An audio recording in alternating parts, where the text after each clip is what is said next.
نبينا محمد قد أرسل للعالمين رحمة وفضلا.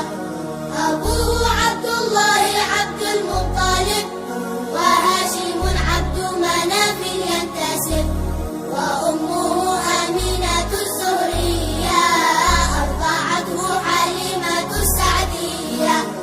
مولده بمكة الأمينة، وفاته بطيبة المدينة.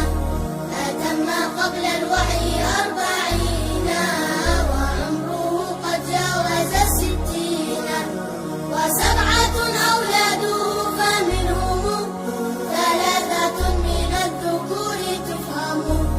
قاسم وعبد الله وهو الطيب، وطاهر بدين لا يلقب.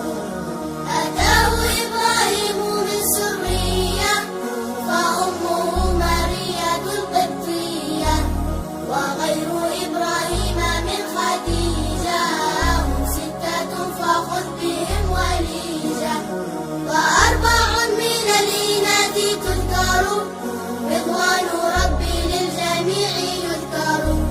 فاطمة